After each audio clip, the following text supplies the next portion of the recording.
Yo, it's Taylor. I'm a musician / artist in a duo called Flints and Taylor.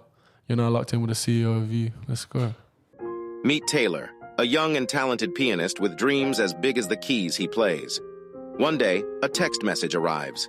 A message that will change everything. I get a random text message from official Flints one day. He's like, I'm going on Britain's Got Talent on Tuesday, bro. Yeah. And I need someone to play piano for me.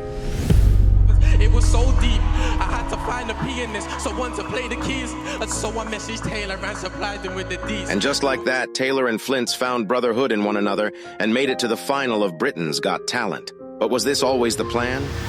We've got to side stage now, where we would speak to Ant and Deck before going on stage, but only he did because he signed a contributors agreement, so I actually can't talk anyway. What's happened? We've walked out together, we're stood next to each other. Yeah. And they go, who are you guys? So I go by the name of Flints. Flints, yeah. My name's Taylor, and together you are. And together you are Flints and Taylor. And that's where it happened. Everything's 0 to 100 so quick, to the point where we get a golden buzzer from Alicia Dixon, bro. Like. And they say in life, save the best till last.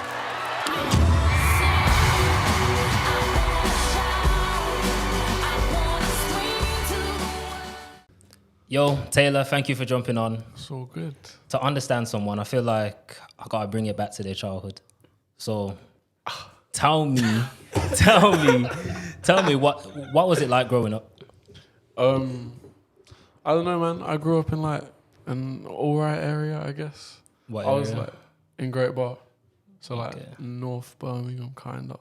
Like only a little bit north. It's not So like. yeah, that counts as North. What happened to your voice? What do you mean? You just went bare shallow for a second. I don't. What do you want me to do, bro? What do you want me to do? You heard that too? You heard that too? What did I do? What did I so do? shallow. What do I do? What do I do? I don't know, bro. I don't know, bro. Please tell me I wasn't the only one who heard that. I What heard, do I do? Yo, you just went shallow, bro. I thought it was just him being him, bro. You get nervous, bro. What do you want me to do? Relax. You went so shallow. Your laugh is killing me. Your laugh is killing It me. couldn't have just evil, been you me know, that he's heard evil, that. That's what I'm saying. Yeah, bro. I'm trying to process like what to say, bro. I need to like think. Alright, cool. Well, yeah, I grew up in Great Bar. I don't know. Like what? Like what? What do you want me to say here? Fucking hell, bro. I should have prepared, innit?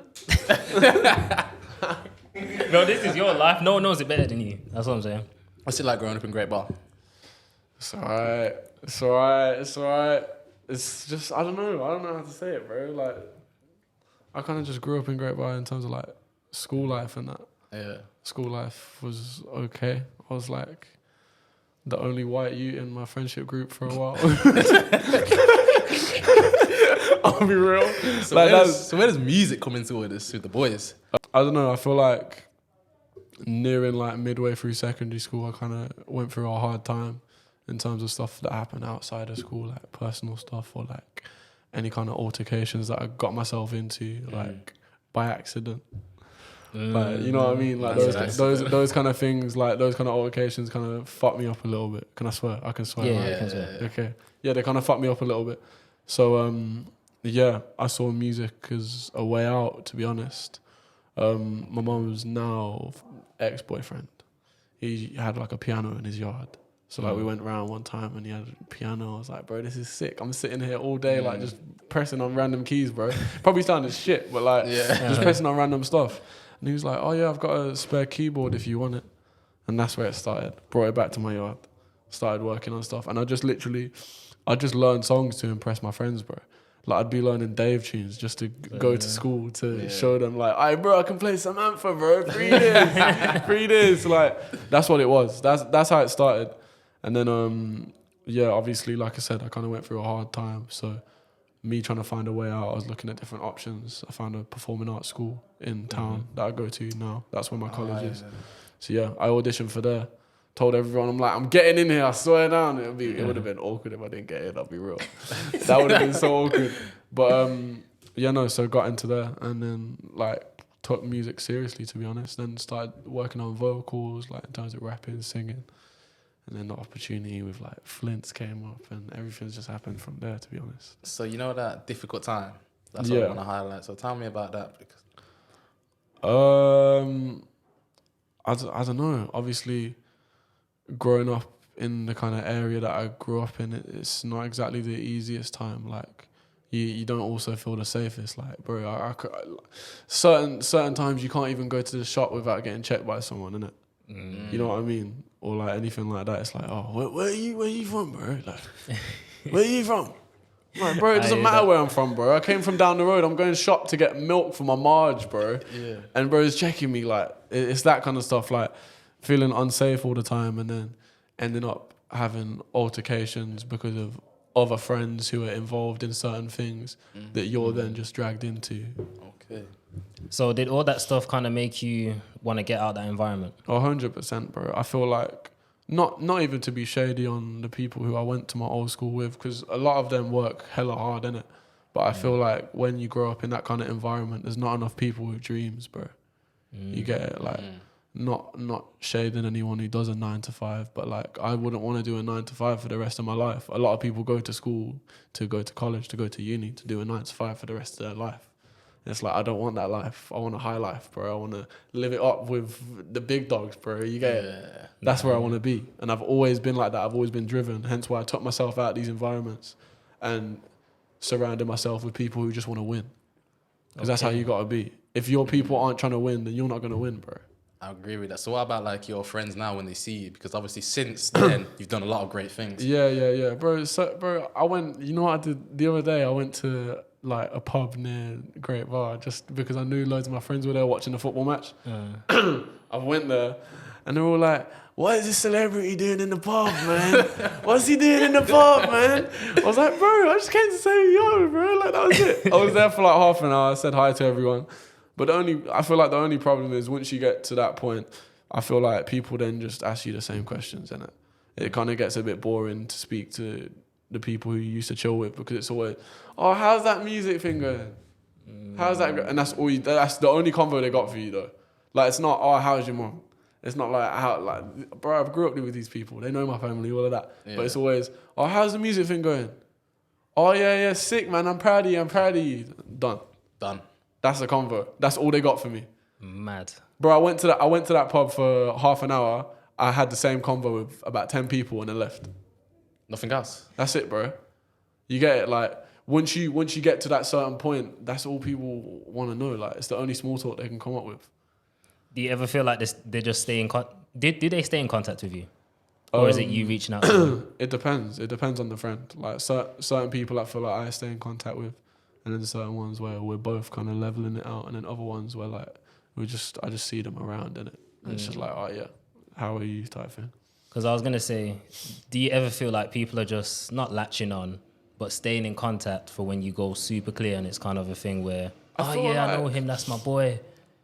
I feel like I defo felt that after going on TV, in terms of, bro, I got more messages about going on TV from my friends than my birthday, bro.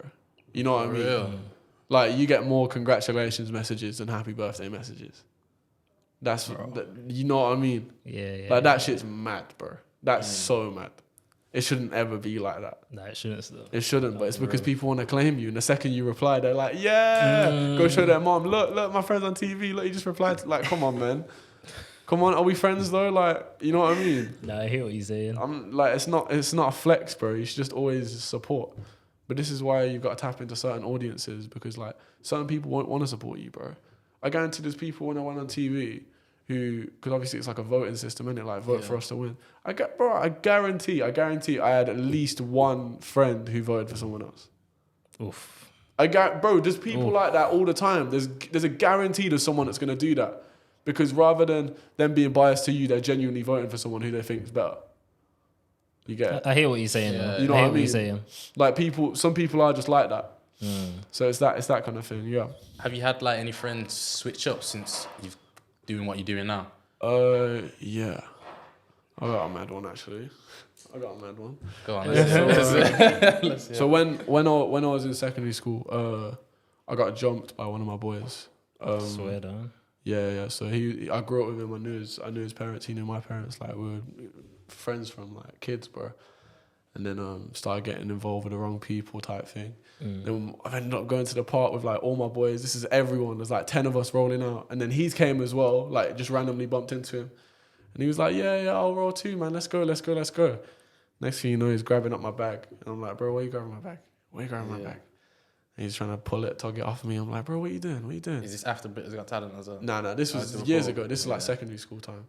Bro starts banging me in my face, like, pound, bro, blood bleeding out. Like, I'm at this point, I'm getting beaten the shit out of, bro. And all I'm caring about is my bag.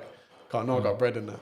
Okay. Yeah, so I'm just holding my bag the whole time. Bro, I don't know about bread. I did a bar job with my dad over the weekend. And he gave me like £80, bro. I've never had that money in my life. You know what I mean? Like £80 when you're like midway through secondary school. That's bread. Yeah, that's bread. That's bread, isn't it? That's worth for money. That can buy you know what I anything mean? you want at that time. You know what I still, to be mean? honest. So him grabbing out my back, it was just long, innit? It was just long. Bro beat me up, whatever.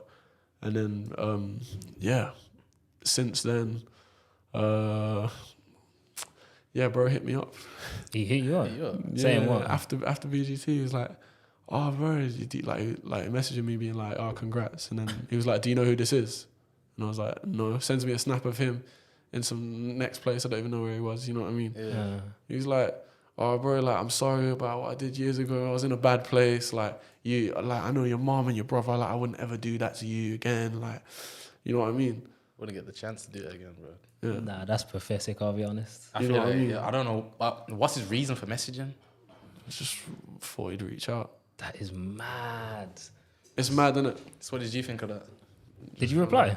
Yeah. I took it and I was like, yes, just bless. Just Forget about on a whim, innit? I don't really care no more, type thing.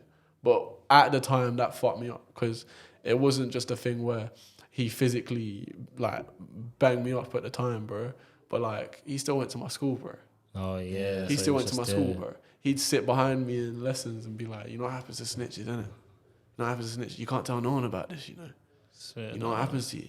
Yeah. You know what I mean? Because he was in a serious like gang type situation, innit? So for me, I was just shocked, bro. I'll be real. That's where my secondary school life fell apart. That's where I had to drift from all the man them, because like I said, in that situation, I was with all the man them, bro. They watched me get banged up in front of this guy, I get it. and no one did nothing, bro. I get it. You get it? So at this point, that's where I had to find something else. That's where I found music. That was my release. That was my escape. And I'm grateful for it. Don't get me wrong. Like we come a long way, bro. You feel me? But that was the core of what fucked me up, though, big time. Okay. So tell us, when did Britain's Got Talent come into it? Oh, that was mad. It's a mad story, innit? So last year, January, was it January? It was January, right? Yeah. Last year, January, I'm sitting in college, just at this point, I'm doing my music stuff, like playing piano, whatever. I've got a couple thousand followers on Instagram, we're doing all right, you know what I mean? But I kind of hit like a stalemate. I wasn't sure where I wanted to go, whether I wanted to actually start releasing music as an artist, whether I wanted to be a producer, because obviously I play piano, so it's like, which lane do you go down at this point? And I get a random text message from Official Flints one day. My guy Flints, man, bro, messages me. He's like, yo, bro, I got the maddest question for you. And I was like, what? But bear in mind, me and him had networked with each other like a couple years prior to this. Like, I just had him on Instagram. Like, we supported each other because he does music as well. He's like, yeah, I'm going on Britain's Got Talent on Tuesday. This was a Thursday. He's like, I'm going on Britain's Got Talent on Tuesday, bro. Yeah. And I need someone to play piano for me. I was like, okay. Is it? He's like, yeah, but I need you to make like a couple piano songs for me to rap over. I was like, what? You need me to make some? Like, that's long. To make a whole piano song, yeah. And I took it. I made 3 in one night. I just sent them. So is that short notice? Like, yeah. I made 3, sent them to him. The producers called me a couple of days later. They were like, yeah, we're going to bring you down, paid for my train, everything. Oh, so BGC auditions, January. And then tell us about the journey. Yeah. So originally, I was, let's say I was like hired to be like, to just go play piano for a minute. The act was Flint's. Flint's auditioned on his own. He applied for the show himself. This was all him, innit? So you never even put in an application? No, never. I signed a contributor application just to play piano in the back. No cameras on me. Like, it didn't really matter. Like, maybe a pan to me once. Like, that was it. Got there on the day. Me and Flint's been vibing all day. He's doing all his interviews and that. You know, the post like, hi, I'm Flint. I'm 22. I'm from Croydon. I'm a rapper. Like, it was all that. And And then we got backstage at this point. He's about to go on. Chart racing. Yeah, not as much me, because like for me this was just an opportunity, and it was his performance, like it was his thing. But and then we just clicked like boys, bro. Like the whole like day was jokes with his brother. Like it was lit. We had a good day, bro. It was a good day out. And then it was so much of a good day out, and we clicked so well that the producers just presumed we were in a duo and gave me a mic as well backstage. No way. Yeah. How did you react to that? They were just like, "Do you need a mic to speak to judges as well?" I was like, "Yeah, sure, man." Sure. Yeah, and then we've got to side stage now, where we would speak to Ant and Dec before going on stage, but only he did, because the person who was taking us out knew that that it was just him. Yeah. And I'd signed a contributors agreement, so I actually can't talk anyway. Yeah. Did you have a mic at that point? Or Yeah, I had the mic. So I'm backstage still. He's talking to Ant and Dec, and then it's like, okay, 3, 2, 1, walk out. What's happened? We've walked out together. We're stood next to each other. They go in the middle. Yeah. And they go, who are you guys? Like, so he goes, no, what was it? It was like, my name's Flint, my name's Taylor, and together you are, and that's where it happened. That's where the duo thing. So what, is this on the spot? You made a group. Yeah. That's Yeah, crazy. pretty much. I know backstage they're all like, why is this kid speaking? Why is he speaking? Bro, the agreement isn't there. This isn't right. Like I know they're panicking, bruv. I know the guy that gave me a mic must have lost his job, bro. I know he lost his job, bro. Man to man, I know he lost his job, bro. Aye, no way. But yeah, it was mad. And you gotta bear in mind, for me, like, everything was 0 to 100. Like, it's like shit you see in a movie where you're in the background, and then suddenly you're front row seat, bro. Like, everything's 0 to 100 so quick, to the point where we get a golden buzzer from Alicia Dixon, bro. Like, that is mad. and from there, life's changed. You get from that one, like. So that one, say my man getting fired. Yo, how was he in a way? Yeah. How was he in a way, bro? I know. Listen, if he ever was to see this or like anything, and he knows that it's him, like, shout me, bro. Like, shout me. He gotta change your life. I gotta shake his hand. He changed still. your life, I gotta bro. shake his hand. Yeah, nah. I'm also just grateful for Flint's though, because Flint's could have got off stage and been like, "Why is this guy with me?" Like, loud. He could have been that guy to be like, "Bro, nah, I'm a solo man." Like that. He could have done that. Don't get me wrong, and I couldn't have done anything about it. Like, it just would have had to happen. But the thing that they loved on TV so much was the relationship between us. The fact that we'd met on the day, like we'd never met before. We didn't even rehearse prior to this. And we performed together. You know what I mean? Like, the whole story is what made it so, like, amazing to people, and what made people connect so well. Two people from different ends of the country, like, you know what I mean? Yeah.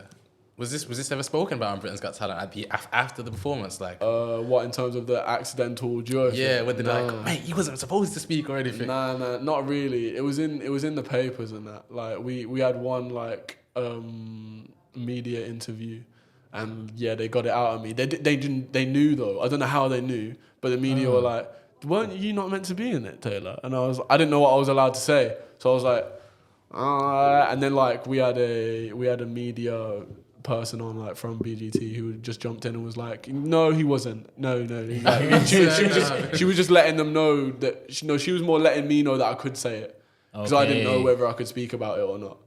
You know what I mean? Get you. But yeah, then it was in the papers. Handed a mic by accident. Headline, like. You don't think that's a great headline? Yeah. Nah, it is good. It's a good story. It's a mad story, bro. How nervous were you? Because I know, if I was on Britain's Got Talent, accidentally got handed a mic, and now they're asking me my name. Yeah, exactly. Are you two together? It's mad, bro. After the audition, we had to go back to the place where he'd spent all day filming his interviews. Yeah, because remember, he was filming interviews like, "Hi, my name's Flint," and we had to do it again with both of us. So we just got the golden buzzer, and we're doing our interviews like we haven't even auditioned yet. Like, we're doing it like we haven't even. Yeah. We had to do it again, as if we didn't just get a golden buzzer and like we know that life's gone. You've already gone. You know what I mean? Yeah. But we were meant to be like, yeah, I can't wait for today. It's gonna be lit. Like, Man. No way. we had no idea, bro. You get it? So, and then from that, the group was born. Yeah. From That's there. sick. So I want to know, how do you deal with? I'm not sure if I can call it fame. Yeah, we're getting there. With the attention. Early fame. Early stage. I'd say the fame that we had when we went on TV was fame. Like that was fame. That was when it was fresh. That was fame. Nowadays it's like it's alright. We get every now and then we'll get someone be like, "Wait, aren't you that guy?" Like, "Aren't you that guy?" I'm like, yeah. Like we get them every now and then. But when we first went on, it was mad. You just get eyes batting you all the time, bro. It's weird. It's mad. It's so mad to be a normal person to then go into the shop and seeing your face in the newspaper and that, like, bro. You know what I mean? Yeah. Like I go to the shop at the top of my road and my face is there. You get it? What did your mum say when you went on? She was just gassed. She when I called her and let her know that like what happened with us as well, how I got pulled into it. She was like, I knew something like this was gonna happen. It had to. Shout out, mum. She was like, it had to. Yeah. Bro, I've got videos on my phone of me fucking saying that we were gonna get the golden buzzer from the night before, and from Alicia. As I said it, I've got a video on my phone from the night before saying that we get it. Call that manifestation. Just had a feeling, bro. You know them ones. You just have a feeling. That's what it was. So what was that fame like? So obviously you said what it was like just a bit after. What was it like? Boom, you both got the golden buzzers. Yeah, crazy, bro. It was mad. Like, bro, like especially when we're rehearsing for BGT at this point for the semis and that, like, and people are queuing up to see us and that. We're like hiding behind a bin or something, bro, to make sure people can't see us and that. You know what I mean? Like, it's so mad. It's so mad. And like after we finish a show and we're walking out, bro, like security are having to pull us away from people who want photos and that. Like, bro, it's the maddest thing ever. I've never had it, bro. Flash, paparazzi, like, bro, nothing like it. There's also nothing fast. like it. Yeah, mad. It's mad, bro. It's So, mad. Obviously, I don't watch Britain's Got Talent in it. So when I met you guys, I was like, oh, these guys are cool. And I was like, yo, the music was actually good. Like, you played me a pre-release song. But, like, tell me the journey of, like, the competition. So you got the buzzer. Then what's the next stage? So golden buzzer, you go straight through to the semi-finals, the live semi-finals. Swear, okay. Live. So, and bear in mind, we're then on a pedestal because we got the golden buzzer. There's 5 of them in the whole show, innit? Yeah. So like, you're like the main 5 people at this point. You get it? Like, these are the star 5. Yeah. So we've then got to the semi-finals, did some rehearsing, sick. They put you into like vocal coaching with like a vocal coach who used to coach like Amy Winehouse, like some big people. Put us in producers who have worked with like Mabel and shit like that. Big up Trey, he's the producer that worked at BGT. And like, like just people who work with massive people, like, Simon Cowell let someone, I think his name's Tom, he's like an A&R at Sony, and he told Tom to look after us throughout the show. That's what Simon said, which is mad, isn't it? Like, to think that Simon Cowell's been like, look after these men, they got it. Isn't he from Aston? Oh, Simon Cowell was from Aston. Really? Is he? Yeah, bro. I didn't know that. I didn't know that. Yeah, he's a local lad. Simon Cowell, shout, man. anyway. How do you stay so humble, bro? What do you mean? Like, how do you stay so humble? Like, you just, like, just the way... You get it? I don't know what to say. I think I get where you're trying to come from. Because a lot of people would be like, once they make it to a certain point, they act different, bro. Act different, yeah. Yeah, because I feel like I know where I came from, innit? I know where I came from. I know the people that I grew up with. I know that not everyone can get to a certain point, but you just got to work for it, innit? That's how I feel. I feel like I've put so much time and effort and like my whole life into this music stuff, bro. Like, blood, sweat, tears, you know them ones. You know them ones. But it's genuine, bro. You do. You put all your time and effort into it, like, and that's what I feel like I did. And I feel like for anyone, you just gotta do it excessively, and it will eventually pay off, innit? You just gotta get to that point. Yeah. So like, let's say, obviously, where are you coming from? And obviously, you spoke about people your age. A lot of them don't really have as much streams. So to anyone who's looking to do music, what message would you give to them? Be authentic to yourself, bro. Like, that's the best way to put it. Because there's no one like the duo that we're in. Name me a black-white duo who raps and sings and plays piano. Like, there isn't one. I couldn't. You get it? You can't, bro. There isn't one. Because there isn't one. That's what I mean. Especially with the whole piano thing, like USP. The fact that we're black and white, like the USP of that. Like, you just gotta have certain things that make you stand out. Best of both. Exactly. And then you touch on both audiences as well. You get it? True. But yeah, just gotta make sure you stand out. Be authentic to yourself, and just don't stop, bro. Because that's how I was. I got to a point where I was like, what am I gonna do? Like, let me just keep on trying. And then I got the phone call. and then my life changed, bro. You just gotta keep on going. It's like that. I don't know if you've ever seen that. It's not a meme, but like that. It's on Instagram all the time. It always circulates around. Like the guy digging for diamonds. Oh, and then the next guy comes along. And then the next guy comes along and just digs that little bit further, bro, and he's found it. Yeah. That's what it is. You just gotta keep digging, bro, and you'll get there. So what's life like after Britain's Got Talent? Because I know you said you don't want to be known as the duo or the guy. Yeah, I feel like in terms of after Britain's Got Talent, we had record labels approach us, we had managers approach us, like everyone throwing whatever at us. But it's more about when you're at that point, it's now us needing to find people with true intentions. Okay. Because you got to bear in mind it's a publicity thing. They see money. They're just going to be like, okay, let me take you for a couple of weeks. Let's make the most money possible and then dip. Do you feel like that's a lot of the reasons why they've been in contact? Because you are young, sort of. I'm only 18, sorry? 18, so they would probably try and take advantage. Yeah, no, there's definitely people who would try and do that. I definitely think that's Did you experience any of that? We had certain people who tried to like rush us into meetings and be like, listen, we've got to do this meeting next week. Like, you've got to pounce on this opportunity. Like, and it's like, do we need to pounce on this opportunity or do you need to? Yeah. You get it? That's the difference. You've got to know the difference between someone with pure intentions to someone who actually doesn't really give that much of a shit about you. They just know that they can make income with it. Yeah. So after rejecting all those deals, brand deals, whatever, what's going on now? We got a manager who's got like the most purest intentions for us, and we know is working hella hard to make sure that we're massive, bro. You get it? To the point where we've been with this manager for almost a year and she's took no money from us. Managers usually take about 20%. They always take 20% of everything you earn. But for our manager, it's like, I don't want to take money from you until I know that you are earning a living from this as well, innit? Yeah. Because, bro, I didn't come from some mad area where my mom and dad can just throw money at me and then I put it into music. Like, I can't do that. Yeah. You know what I mean? I have to earn it, bro. There's not, like, a lot of people in the music industry, like, there's certain men that were, like, went to a private school and, like, their mom or their dad puts them in studio sessions, which, like, no hate to them. Because their music's probably good. Like, there's going to be people who have grew up in music because their mom and dad have put them in it. And it's worked. If anything, their mom and dad invested in them. Yeah.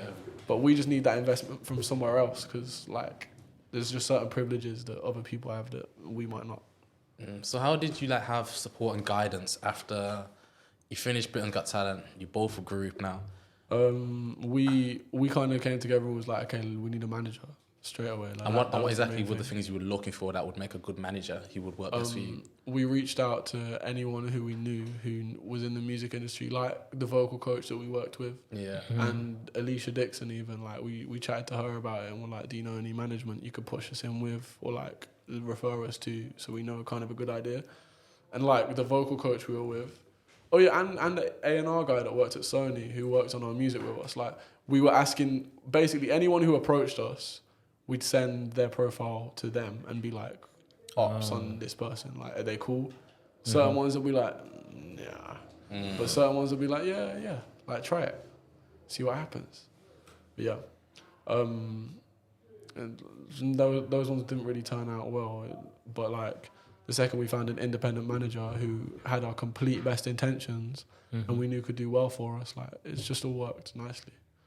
And we're still active now. Like I say, I'm in London 50% of my life now. My mum probably misses me, bro. I need to go say hi to her. You know what I forgot to mention? When did singing and you also rap as well? Yeah. So before BGT, I was rapping just in college with one of my boys, like, who rapped as well. Big up nerds. Anyway. I was rapping around those times and then I got the call up for just piano. So I was like, okay, that's cool. Like, I'll put the rapping on a back burner for a set, just do the whole piano thing, which was cool. And on BGT, at that point, we were like, oh, it'd be sick if, like, a random performance on BGT, like, I just get up from the piano and start rapping or singing as, like, a surprise, like, thing that we had. And they were like, yeah, nah, I'm not doing that. They were like, yeah, no, we're not doing that. But it's because TV, they can't take risks, and it's live TV as well. You get it? So, like, what's already selling is good to them. You know what I mean? Yeah. That's their whole thing anyway. But you know, after BGT, we started working on music together, like with me vocally. Our first ever studio session was with Simba. Like just, I know. Our manager slapped us in a session with a producer called Crumbs, who like works with A1 and J1 a lot, or like people like that, and Simba as well. And yeah, Simba really guided me vocally in a way, because he's a very talented guy. Even he's got the one hit with Rover, but like he's a talented guy. He's been doing this music thing for quite a few years, isn't it? So he kind of guided me in terms of how to implement certain things into songs, and yeah, it just worked out nicely. Like it was a good stepping stone to get to the vocal ability where I'm at now, where I feel like I kind of know my sound, and I kind of know what pockets I can fit into and what sounds nice commercially as well. So what's the music industry like? Is it what you expected it to be like? Or? It's definitely a hard place to wrap your head around. I can say that for free. Because everyone knows everyone, bro, and you'd be so surprised by it. Like, it's so tight knit once you're there. Like, bro, we go to industry events every other week, and it's the same people there every single event, bro. Like, I'm seeing the same rappers, the same models, influencers, the same things, bro. We're all just getting the same circulated invites to these things. Do a little Instagram post, like that's what it is. It's the same people. I feel like there's just certain levels to it where, like, okay, we're in this box of influencers right now. How do we get to this one? And how do we get to this one? You get it? Okay, so just based on what you're saying, what's next for you guys? Like, what is it you see yourself doing as a group to get to that next level? For us, I feel like just keep on keeping our foot in the door, going to these different events, networking with certain people. You never know who you can meet, bro. Like we've got a studio session at Abbey Road next week, which is like one of the biggest studios in the UK, bro. Like it's mad, and it's all because we went to an award show and we met someone who runs it, and he was like, "Yeah, you can just use it."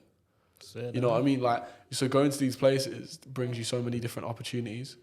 But yeah, in terms of what's next, just keep on working on the music, keep on trialing stuff on TikTok, because obviously TikTok's like massive. Touch on that in a minute. It's a massive thing in music, innit? So just trialing stuff and then eventually start releasing. And when we do drop, it'll bang. And when it bangs, we're gone. You feel me? Like that's what it is. That's what's gonna happen. Yeah. So what we just touched on a minute ago, you just asked you a question earlier on about how you remain humble. And obviously, me and Ajay both clearly see you're humble. But in rapping, because I know in a lot of industries, you hear a lot of things behind where it's like some rappers aren't as humble as they are. Have you ever experienced any artists where they aren't who, you know, when you see them on the TV, it's this guy's a nice guy, and then, or she meet them in person, nah. It's definitely, it is the You don't need to name names, by the way. Yeah, it's the cliche of like, not me and your heroes, isn't it?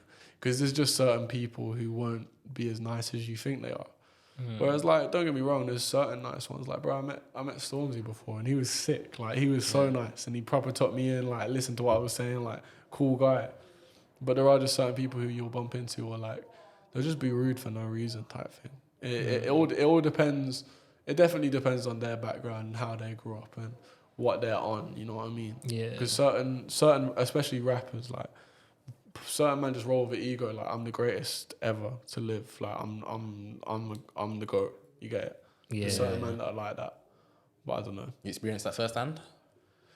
Yeah.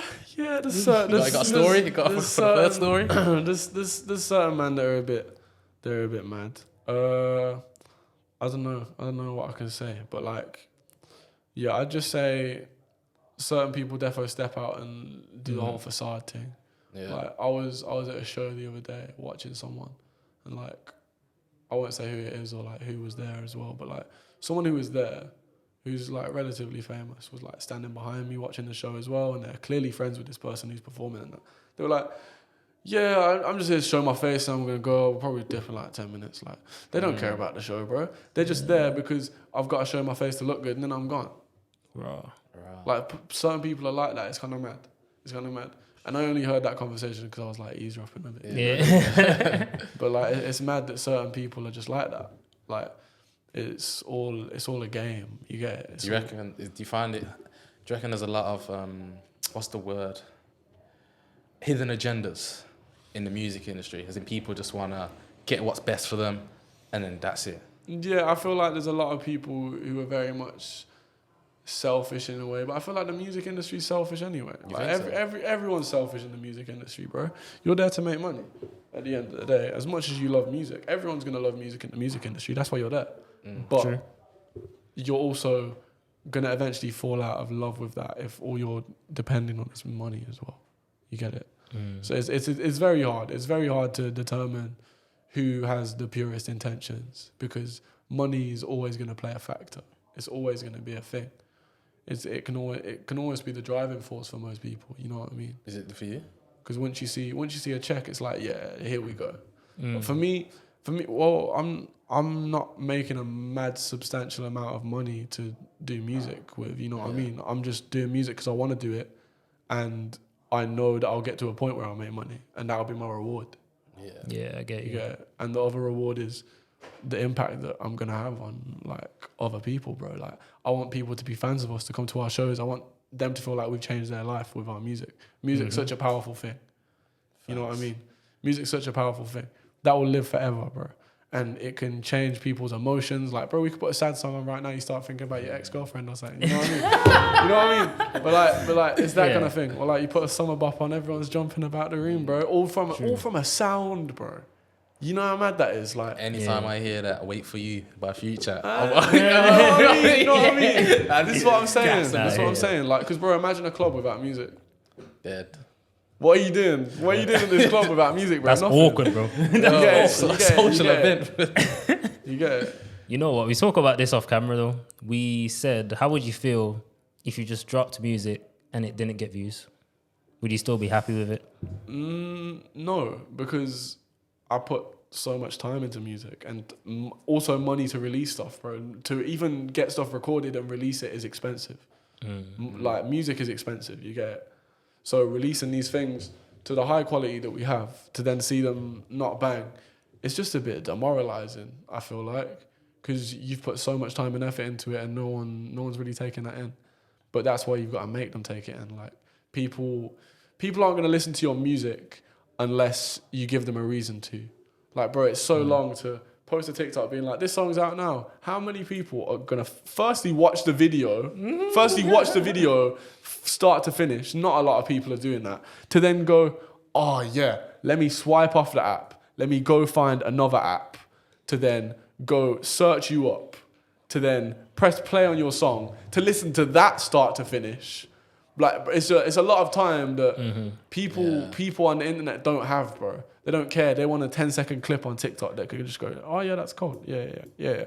You've got to give everyone a reason. How do you do that? Your music. You do it by making it a trend, by finding a certain way to persuade people to do it. You know what I mean? Like, for example, Strands. You know about Strands and a new tune, Us Against the World. Us Against the World. Us Against the Ghetto. Do you know that tune? I didn't know that. Do you know Strands? Like the way that she moving around me. I went fully ledge on the day that you found me. Oh yeah. I recognize, but I don't know who it is. That sounds familiar, but nah. Yeah, no, but like, just any tunes that pop on TikTok, innit? To be honest, that Packs and Potions guy. Yeah. That's the only good part. Like, but this is what I mean. Even with that though, it's like, what's made everyone stop and listen to that? It's like, bro, why does his voice sound like that, bro? You get it, the most random thing, it goes viral, and then everyone's listening to it. Bro, the second you get everyone doing the same thing, everyone's just sheep. You know what I mean? Everyone's just gonna follow what the last person's doing.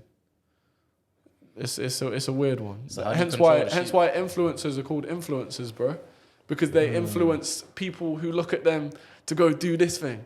Hence why labels pay influencers to post a video to this song, because that influencer is then giving them influence on their fans to be like, oh yeah, I want to listen to this song too. I get you. You get it? Like, it's all a game, bro. You just gotta flock them into the right area. It's a weird one. It's a weird one. I feel like making music's tough because I seen something and it was like, people are making TikTok songs now instead of making music that they actually want to make. It's true. I feel like we go to the studio. And we'll make a song and we'll be like, oh, this one will bang on TikTok. Does it mean it's my favorite? Maybe it's not my favorite, but I know it'll bang on TikTok because it's fast, it's skippy. It's like, oh, it's got a catchy bit that everyone's gonna remember. Like, it's that. It's See, the that's same. like my man's thing as well. Yeah. It's catchy. It's the same. It's the same with like you know how people make like commercial music. Yeah. You know what I mean? Like radio songs. Like you can tell when a song's gonna go on the radio or not if you listen to it. Yeah. You get what I mean? 100%. Like that's the difference. Is you can tell what's radio and you can tell what you're putting on your playlist. Okay. So recently we done a reel, and it was one of our previous guests. He also makes music, and he was saying it's all about quality over quantity. So he was like, he makes sure everything's good before we release it. It's not just cheap thing. And we put that video, and then we had a comment from another guy who makes music, and he said it's not about quality over quantity. It's about just, if your music's good, you ain't got to worry about mastering. Just put the beat out, just put the music out. Now, what's your thoughts on that? Because I did check him out after that, and he had like 60 songs that they were all right. But I'm saying there wasn't really one that stood out. If you get what I'm saying, but it was 60 decent. For me, it's quality, bro. Especially because you gotta think, especially if you're trying to sign to a label or something, like everything you're putting out on social media is your portfolio. Yeah. At this point, like you're basically applying yourself to be at this label or like to be signed by someone. So to do that, you need to have the quality that. If I posted shit quality TikToks and shit quality Instagram videos, like I'd get no engagement, bro.